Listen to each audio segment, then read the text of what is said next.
नमस्कार, DD news के इस विशेष कार्यक्रम सुप्रभातम में आप सभी का स्वागत है। मैं हूं गवीश त्रिवेदी।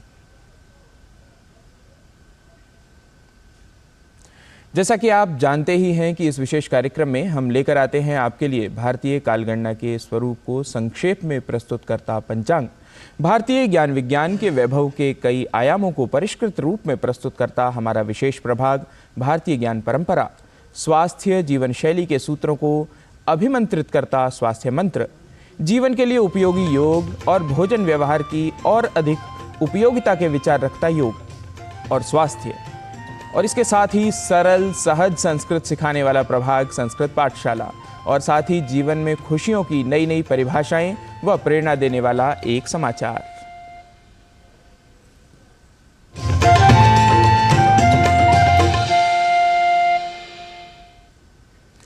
भारतीय सनातन परंपरा की कालगणना अपने आप में एक प्रमुख विषय रहा है। शोधकर्ताओं ने इस पर बहुत शोध भी किया है। इसी शोध का नवनीत है पंचांग, जिसके लिए अंग्रेजी में कैलेंडर शब्द का प्रयोग किया जाता है। वस्तुतः पंचांग में कालगणना के 5 अंग होते हैं: वार, तिथि, नक्षत्र, योग और करण। पर जनसामान्य व विशेष रूप से हमारे युवा दर्शकों के लिए इसके कुछ व्यावहारिक और ज्योतिषीय अंशों को ही हम दिखलाते हैं, जिससे आप सभी आज की तिथि नक्षत्र आदि से परिचित हो सकें। तो आइए बिना किसी विलंब देखते हैं आज का पंचांग।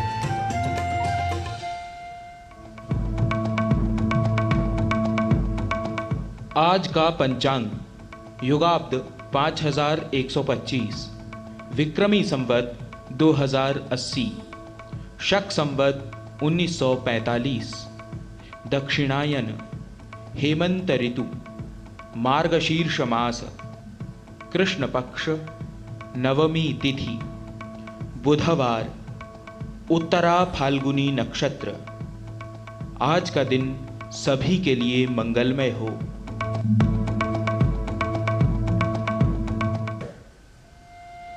और पंचांग के बाद अब चलते हैं सुभाषित की ओर। संस्कृत का एक प्रसिद्ध श्लोक है, पृथिव्याम त्रीणि रत्नानि जलमन्नम सुभाषितम मूढ़ैः पाषाण खंडेषु रत्न संज्ञा विधीयते। इसका अर्थ है पृथ्वी पर जल, अन्न और सुभाषित, ये तीनों ही केवल वास्तविक रत्न हैं। अज्ञानियों ने बेकार ही पत्थरों को रत्न कहा है। बात सही भी है, क्योंकि हमारा आचार, हमारा विचार और हमारा संस्कार ही हमारी वास्तविक पहचान है, और जल व अन्न तो हमारे लिए बहुमूल्य हैं ही। इसी क्रम में आइए सुनते हैं क्या कहता है आज के अंक का यह सुभाषित।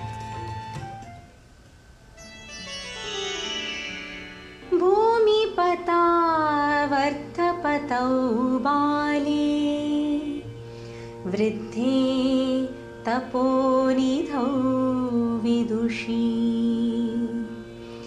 योषिति मूर्खे गुरुषु च विदुषा नैवोत्तरं देयम्।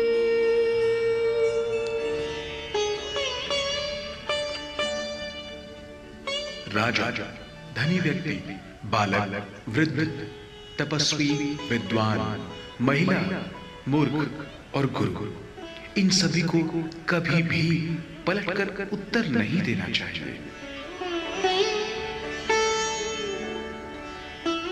One should always avoid back-talking to a king, a rich person, a child, an aged person, a sage, a woman, an ignorant, and a teacher.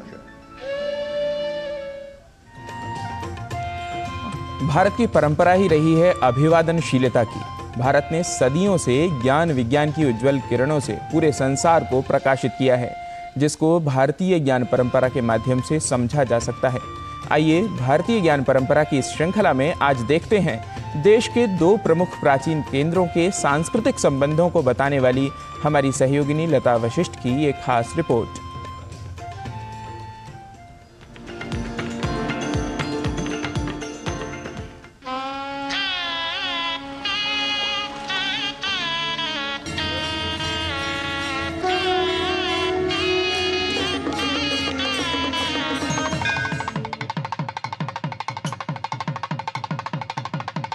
Bharat, Bharat की भावना, भारत का वैभव, भारत का समृद्ध साहित्य, भारत का ज्ञान और भारत की संस्कृति, ये सभी भारतीय ज्ञान परंपरा के अंग हैं जो भारत को अद्वितीय बनाते हैं।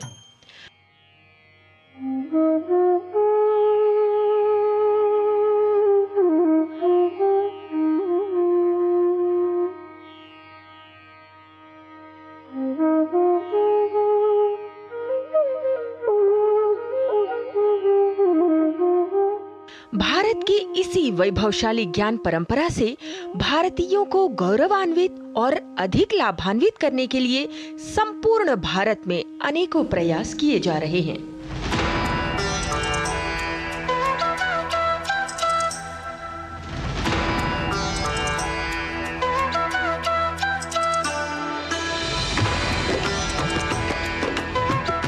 इस प्रयास के अंतर्गत देश की आध्यात्मिक राजधानी काशी में ज्ञान, संस्कृति और विरासत के दो सबसे प्रमुख प्राचीनतम केंद्रों काशी एवं तमिलनाडु के बीच की कड़ी की तलाश के लिए काशी तमिल संगमम का आयोजन किया गया था।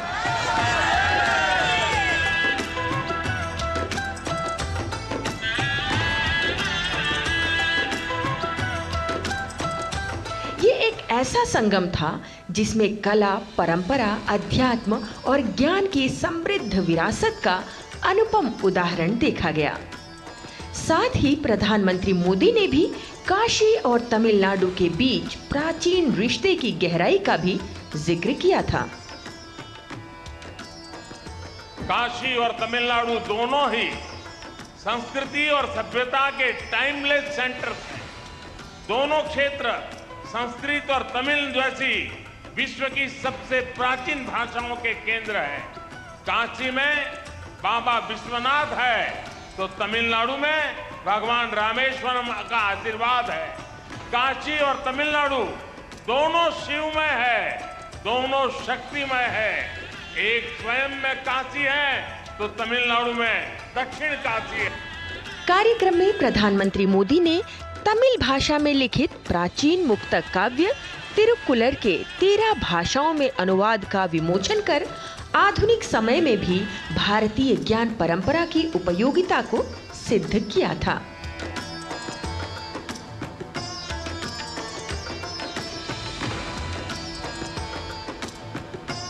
हजारों सालों से काशी का और तमिलनाडु का संबंध है। काशी, दक्षिण भारत से जो कोई काशी यात्रा के लिए आते हैं तो पहले रामेश्वरम जाके वहाँ कोटि तीर्थ स्नान करके वहाँ से तीर्थ लेकर काशी आते हैं। काशी में विश्वनाथ का वो अभिषेक करते हैं, फिर यहाँ से गंगा जल लेके रामेश्वरम में रामेश्वर का अभिषेक करते हैं, तभी काशी यात्रा पूर्ति होती है। काशी तमिल संगमम ने दरअसल दोनों क्षेत्रों के विद्वानों, छात्रों, दार्शनिकों, व्यापारियों और कलाकारों को साझा मंच प्रदान किया। साथ ही इस मंच के माध्यम से एक दूसरे के साथ अपना ज्ञान, सांस्कृतिक मूल्य और कला से जुड़े अनुभवों को साझा करने का भी अवसर मिला था।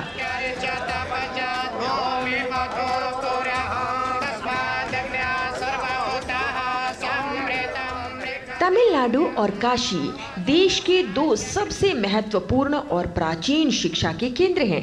कार्यक्रम का उद्देश्य दोनों ही नगरों के बीच सदियों पुराने ज्ञान विज्ञान और सांस्कृतिक दार्शनिक संबंधों को मजबूत करना था।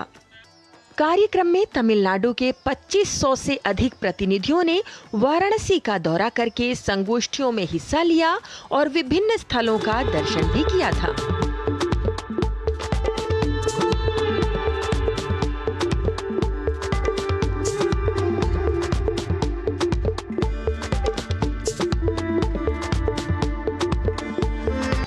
महीने भर चले काशी तमिल संगमम में हथकरघा, हस्तशिल्प, पुस्तकों और कलाकृतियों की प्रदर्शनी द्वारा देश के दो प्रमुख ज्ञान केंद्रों की शानदार परंपरा को भी बेहतरीन ढंग से प्रदर्शित किया गया था।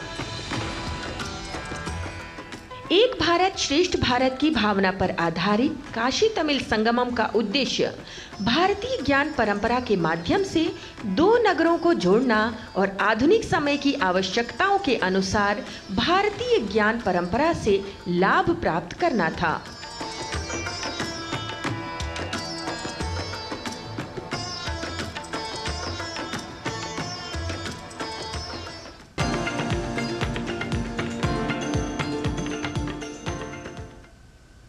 और अब भारतीय ज्ञान परंपरा के बाद बात कर लेते हैं स्वास्थ्य से जुड़ी हुई। खर्राटे लेना, जिसे अक्सर गहरी नींद की निशानी माना जाता है, किसी बीमारी का लक्षण हो सकता है। खर्राटे लेना एक आम समस्या है। आइए समझते हैं कि खर्राटे के कारण व्यक्ति के शरीर पर क्या प्रभाव पड़ता है और कैसे इस समस्या को दूर किया जा सकता है।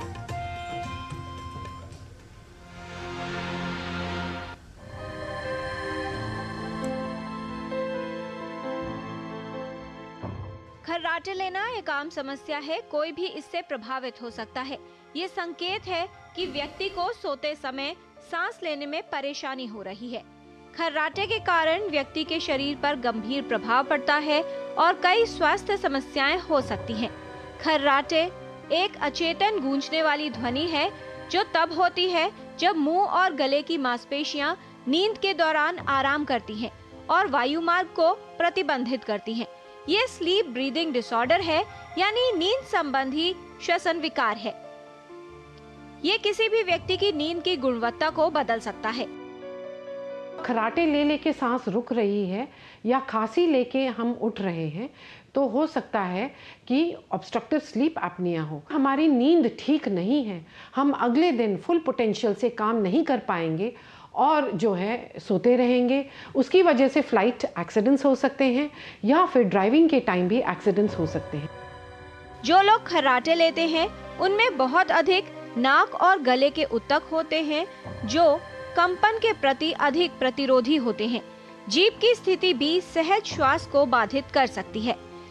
खर्राटे लेने की अवस्था कई कारणों से उत्पन्न हो सकती है। सोते हुए श्वसन मार्ग में आंशिक अवरोध, सोने की स्थिति, पीठ के बल सोना, मुंह खोलकर सोना, मोटापा या अधिक वजन, धूम्रपान करना, शराब का सेवन, अनिद्रा या नींद की समस्या, बंद नाक या नाक में एलर्जी, ये सभी कारक खर्राटे की समस्या को उत्पन्न कर सकते हैं। नींद का हमारे स्वास्थ्य के साथ गहरा संबंध है। कई कारक हैं जो नींद को प्रभावित करते हैं। यदि नींद ठीक से न आए तो इसका प्रभाव व्यक्ति के स्वास्थ्य पर पड़ता है और कई तरह की समस्याओं का खतरा बढ़ जाता है। जो बेड पार्टनर है वो डॉक्टर को बताएगा कि ये बहुत जोर जोर से मरीज खर्राटे लेता है और खर्राटे ले लेके सांस थोड़े सेकंड्स के लिए रुक जाती है। ये बहुत ही डेंजरस चीज़ है। ये डायग्नोसिस का कन्फर्मेटरी है। मरीज ये भी बोलेगा कि जब सांस रुकती है तो चोकिंग होके वो उठते हैं, तो ये भी एक मुख्य सिम्टम है। इसके अलावा जिनको हल्के फुल्के खर्राटे आ रहे हैं उनको जब वो सुबह उठे तो नॉन रिफ्रेशिंग स्लीप होगी। सुबह उठने पे फटीग या थकान महसूस होगी, बहुत ज़्यादा थकान होगी। बिस्तर से नहीं उठे ऐसा लगेगा, सोते रहें और सोते रहें और जितना भी सोएं वो नींद नॉन रिफ्रेशिंग होगी। बैठे बैठे सुबह जब काम कर रहे हैं या गाड़ी में जा रहे हैं, बस में जा रहे हैं, नींद की झपकियाँ आएंगी। उसके अलावा पढ़ रहे हैं या कुछ कर रहे हैं अपना काम, उसमें भी झपकियाँ आएंगी। अगर लंबे समय तक ये OSA चले तो याददाश्त में कमी आएगी, चीज़ें भूलने लगेंगे। यदि नींद न आना रोज की बात बन जाए तो इसका प्रभाव शारीरिक और मानसिक स्वास्थ्य पर पड़ने लगता है। नींद की कमी के कारण व्यक्ति में चिड़चिड़ापन, एकाग्रता में कमी, हार्मोन का असंतुलन, स्मरण शक्ति में कमी, बेचैनी, महिलाओं में माहवारी से जुड़ी परेशानी, मधुमेह व उच्च रक्तचाप जैसी समस्याओं का खतरा भी होता है। कुछ लोग शांति से सोते हैं तो कुछ तेज खर्राटे लेते हैं। खर्राटों की आवाज से बार बार नींद खुल जाती है। कुछ लोग खर्राटे लेने को गहरी और अच्छी नींद की निशानी मानते हैं, लेकिन दरअसल ये एक समस्या या किसी समस्या का लक्षण हो सकता है। कि आप न्यूरोलॉजिस्ट या फिर स्लीप स्पेशलिस्ट के पास जाएं और स्लीप स्टडी कराई जाए, जिसमें हमको पता चले कि कितना ऑक्सीजन कम हो रहा है खर्राटे के टाइम। ऑक्सीजन कम होने की वजह से खर्राटे वाले मरीजों को नॉन रिफ्रेशिंग स्लीप होती है और याददाश्त भी कम होती है। फिर CPAP मशीन का उपयोग करना पड़ता है, पर उसके पहले हम एडवाइस या सलाह देते हैं कि वजन एटलीस्ट 5-6 kg कम या घटाया जाए। यदि आप भी इस समस्या से परेशान हैं तो नजरअंदाज न करें, एक विशेषज्ञ को दिखाएं और जानें कि इस समस्या का कारण क्या है। जीवन शैली में कुछ बदलाव कर खर्राटों को कम किया जा सकता है। हालांकि कुछ लोगों को चिकित्सा की आवश्यकता होती है। यदि आप खर्राटों से परेशान हैं तो एक विशेषज्ञ से मिलें। खर्राटों की समस्या को सही इलाज द्वारा दूर किया जा सकता है। किरण भारद्वाज, DD न्यूज।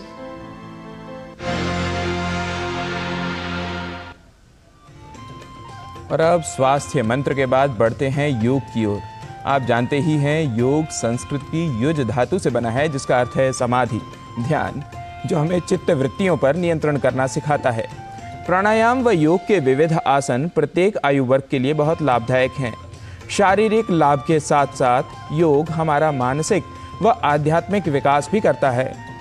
क्योंकि यह शरीर मानव का है तो कुछ न कुछ कमियां या विकार इसमें भी होते ही हैं। इन्हीं में से एक सामान्य विकार है खर्राटे लेना, जिसे अंग्रेजी में स्नोरिंग कहते हैं। संस्कृत में इसके लिए घुर्रिका शब्द का प्रयोग करते हैं।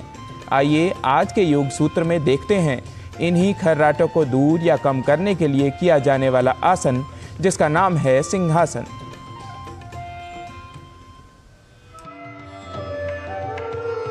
आज हम 2 योग तकनीकें सीखेंगे स्नोरिंग या घराटों से राहत पाने के लिए। पहली तकनीक सिंहासन। आप वज्रासन में आ जाएं इस प्रकार और धीरे से अपने दोनों हाथों को पीछे की ओर उंगलियों को करते हुए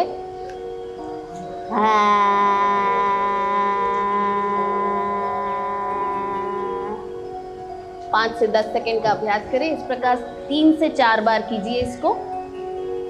दूसरी तकनीक है जिसको प्राणायाम नंबर 4 कहते हैं हम।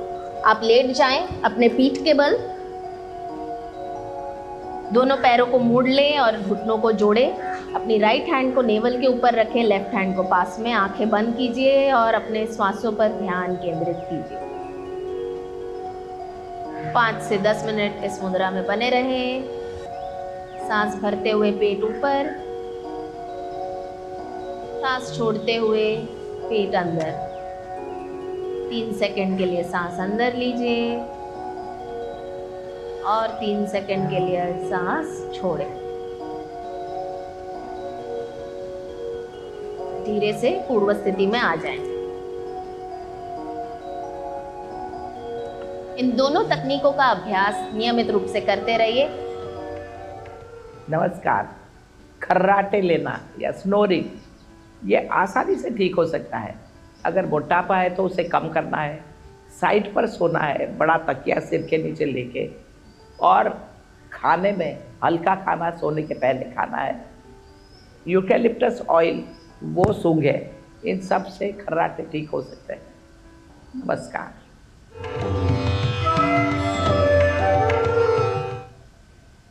और योग के बाद अब समय हो चला है संस्कृत भाषा के अभ्यास करने का। आइए संस्कृत की पाठशाला में हम सीखते हैं छोटे छोटे वाक्यों को और करते हैं उनका अभ्यास।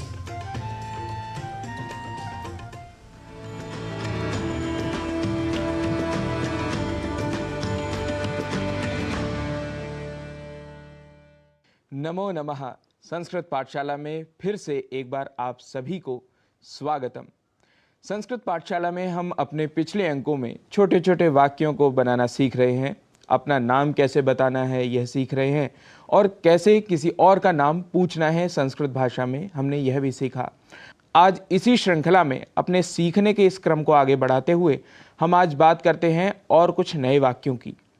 जी हाँ, ऐसे वाक्य जो हमें सहज रूप से संस्कृत बोलने में सहायक रहेंगे। आज का प्रथम वाक्य है हमारा कह बालकः। हमने अपने पिछले अंक में भी यह सीखा था कि कैसे पूछना है कौन बच्चा है। उसके लिए हमने वाक्य बनाया था कह बालकः, जिसका उत्तर हमने दिया था सह बालकः, वह बालक है। सह बालकः। हमें यहाँ दो बातें ध्यान रखनी है। एक तो जो सह इस पद का जब हम प्रयोग करेंगे तो वह हमेशा पुल्लिंग के लिए ही प्रयोग होगा, और वह चीज़, वह व्यक्ति या वह ऑब्जेक्ट हमसे दूर होना चाहिए, तभी उसी स्थान पर हम सह इस पद का प्रयोग करेंगे। आप स्क्रीन पर देख ही रहे हैं, हमारा अगला वाक्य है का बालिका। मित्रों, स्क्रीन पर लिखे हुए इन वाक्यों को आप भी मेरे साथ जोर जोर से बोलिए। इससे संस्कृत बोलने का आपका अभ्यास इसी समय होगा। अलग से इसके अभ्यास करने की आपको आवश्यकता नहीं पड़ेगी। अगला वाक्य है किम फलम, जिसका उत्तर है तत्फलम। दर्शकों, स्क्रीन पर लिखे हुए इन वाक्यों को या इन यूं कहें प्रश्नों के उत्तर आप भी देने की कोशिश करिए। कह बालकः, कह बालकः, कौन बालक है? सह बालकः, वह बालक है। कह कृष्णः, सह कृष्णः, वह कृष्ण है। कह जनकः, जनकः यह शब्द संस्कृत में पिता के लिए प्रयोग होता है, जिसे हम अंग्रेजी में फादर कहते हैं, लेकिन संस्कृत में एक फादर शब्द के लिए ही पिता, जनकः, तातः, ये बहुत सारे ऐसे शब्द हमको मिलते हैं। यह इससे हमें पता चलता है कि संस्कृत कितनी समृद्ध भाषा है और एक ही पद के लिए बहुत सारे शब्द हमें इसमें मिल जाते हैं। हम आशा कर रहे हैं कि आप भी हमारे साथ इन वाक्यों को जोर जोर से बोल रहे हैं। आप अपने परिवार में, अपने भाई बहनों के साथ, अपने माता पिता के साथ इन छोटे छोटे वाक्यों को यदि बोलना शुरू करेंगे तो निश्चित ही संस्कृत सीखने के क्रम में आप अवश्य आगे बढ़ेंगे। आज के इस अंक में इतना ही। हम फिर से ऐसे ही वाक्यों के साथ आप सबके सामने उपस्थित होंगे। तब तक के लिए नमस्कार, पुनः मिलामः, नमो नमः।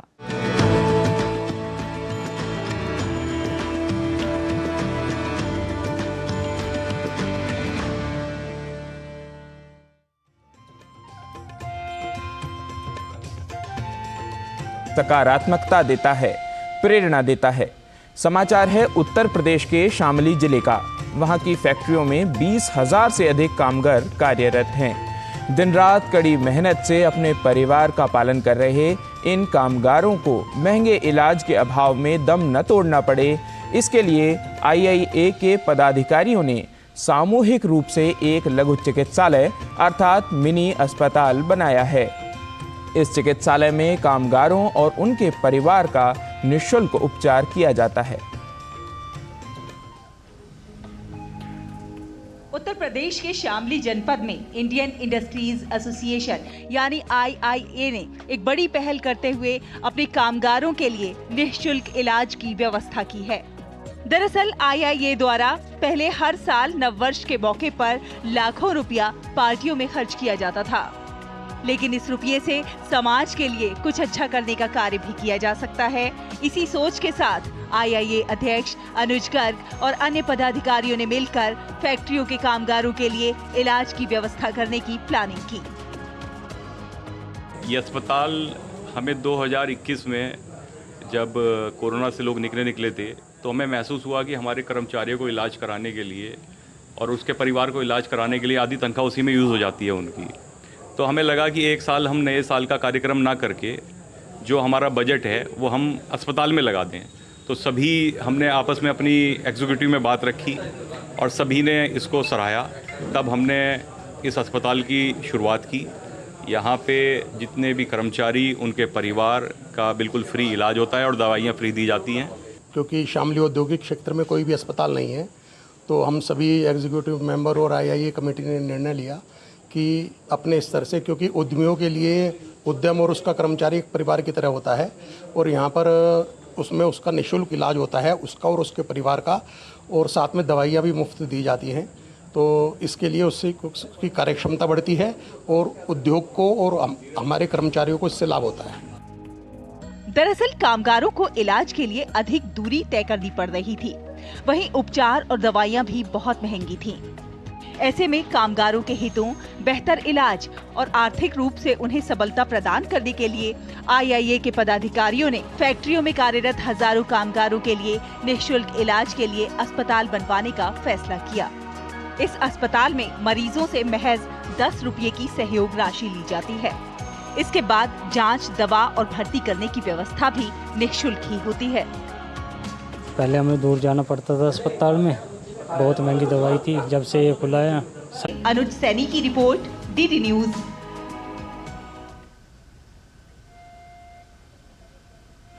और सुप्रभातम के आज के अंक में बस इतना ही। ऐसे ही पंचांग, सुभाषित, भारतीय ज्ञान परंपरा, स्वास्थ्य, योग, संस्कृत पाठशाला और किसी एक अच्छे समाचार को लेकर हम आपके समक्ष पुनः उपस्थित होंगे। तब तक के लिए सुप्रभातम की पूरी टीम को दीजिए अनुमति। शुभम कामयामहे। नमो नमः।